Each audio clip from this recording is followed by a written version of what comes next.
Антон был единственным ребенком в богатой семье.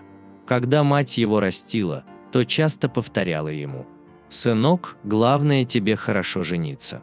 Много девушек захотят наши деньги, а ты смотри, чтобы она тебя любила». Дело в том, что отец Антона, Николай, был очень удачлив в бизнесе. Вроде бы родился в простой семье и не имел особого образования, но в бизнесе у него все отлично получалось. К 30 годам у него было все, что нужно мужчине. И дом, и квартира, и хорошая машина. Но, конечно, это было еще не все. Бизнес продолжал расти и приносить деньги. И с каждым годом у Николая появлялось все больше недвижимости и рос его капитал. Таким образом, к 40 годам он стал очень серьезным человеком. Своими деньгами он, не задумываясь, делился с семьей. Если жене нужна была 5-я шуба, он ее покупал без разговоров. А на единственного сына он и подавно не жалел денег. Сын учился в лучших школах и ходил на самые дорогие занятия к самым лучшим учителям. Николай, бывало, говорил жене: «Эх, вырастет наш Антоха и займет мое место, а я, наконец, отдохну». Бизнес, хотя и приносил деньги, но и отнимал много времени. Николай уже давно не отдыхал с семьей. Его жена зато ездила на курорты Турции в 5-звездочные гостиницы и хорошо проводила время. Иногда она не брала с собой сына, потому что тому надо было учиться. «Нет, Коля, как же я могу взять его с собой, он же так занят», — говорила она и, собрав небольшой чемодан, катила в Анталию тратить мужние деньги. На это Николай только вздыхал и выдавал жене денег. Так прошло много лет. И когда сыну исполнилось 20, Николай попал в больницу с сердечным приступом. Работа у него была нервная, и он даже не мечтал об отдыхе. Так бывает с людьми, которые не заботятся о себе. Николай как раз таким и был. Он много работал и совершенно не тратил ничего на себя. Только иногда ходил в баню со старыми друзьями. После операции он чувствовал себя плохо. Обычно крепкий и живой мужчина, он предпочитал целыми днями лежать и разгадывать кроссворды. За месяц он постарел на 10 лет. Так стало понятно, что пора Антону занимать место отца в бизнесе. Парень перевелся на заочное в университете и взялся за дело. Хорошо, что отец был еще жив и мог рассказать сыну о тонкостях бизнеса. К тому же Антон унаследовал от отца коммерческую жилку. Удача ему сопутствовала. Отец был этому рад. Николай теперь проводил время в саду, укутавшись пледом, а его жена перестала ездить в Турцию и присматривала за ним. За 2 года Антон вывел бизнес отца на совершенно новый уровень. Сначала он просто очень много работал, а потом стало получаться. Он работал целыми днями и иногда даже забывал поесть. Но однажды он посмотрел на отца и подумал: «Ведь отец так работал, как я сейчас, больше 20 лет. У него не было радостей в жизни, только работа. Даже мать постоянно от него уезжала». И он решил найти себе девушку. Сначала он пытался знакомиться на улицах. Но девушки, глядя на его скромную одежду и простой автомобиль, не хотели с ним даже разговаривать. Он понял, что заинтересовать девушку можно, если с ней пообщаться. Но как общаться, если они сразу же посылают его подальше? И это сильно его огорчало. Парень он был неплохой. Ну, может быть, не слишком высокий и не очень хорошо одетый. Он так привык. Мать его с детства одевала неброско. Боялась за его безопасность. Он решил знакомиться с девушками в интернете. Там хотя бы не было этого страха, что девушка его отошьет. Он писал сообщения девушкам, рассказывал о себе.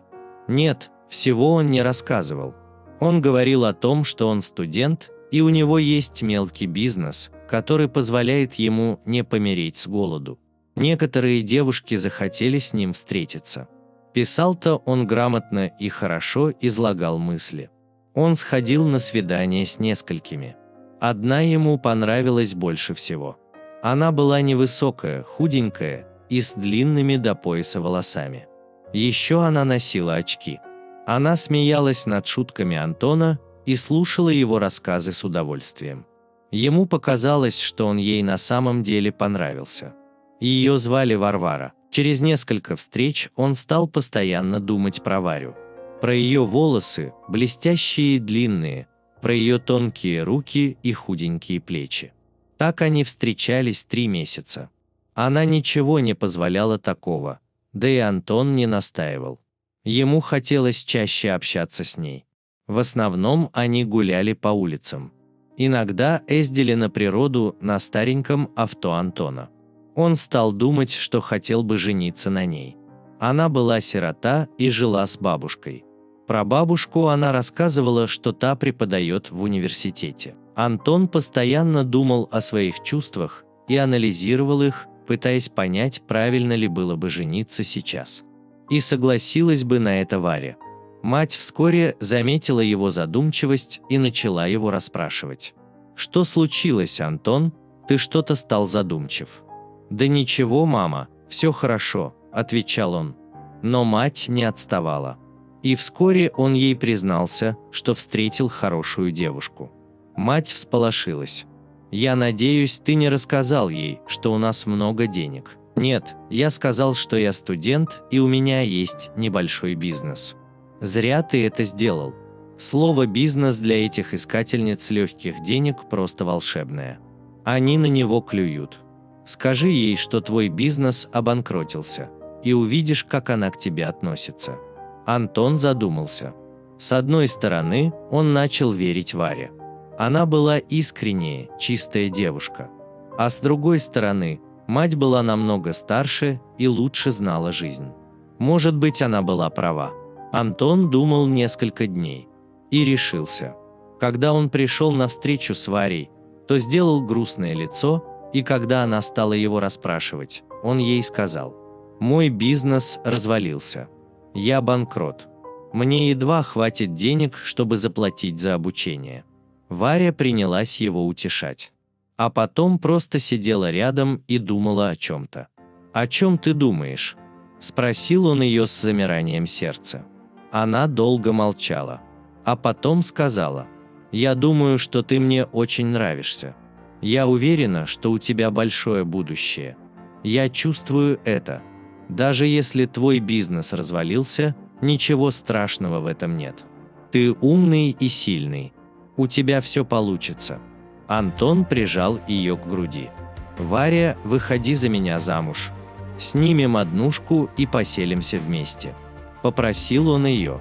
Варя кивнула. «Я никогда не жила богато и могу переносить любые тяготы», – сказала она.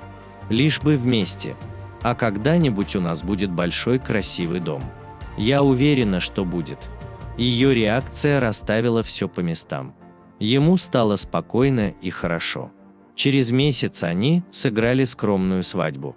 Каково же было ее удивление, когда на свадьбу приехали его родители на большой дорогой машине. Там она впервые их увидела.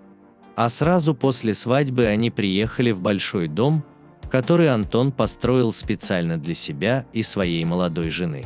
Вокруг дома был небольшой садик. Варя заплакала от счастья. Она долго не могла поверить, что дом принадлежит им. Через 10 лет у них было уже 3 детей. Варя оказалась очень хорошей женой.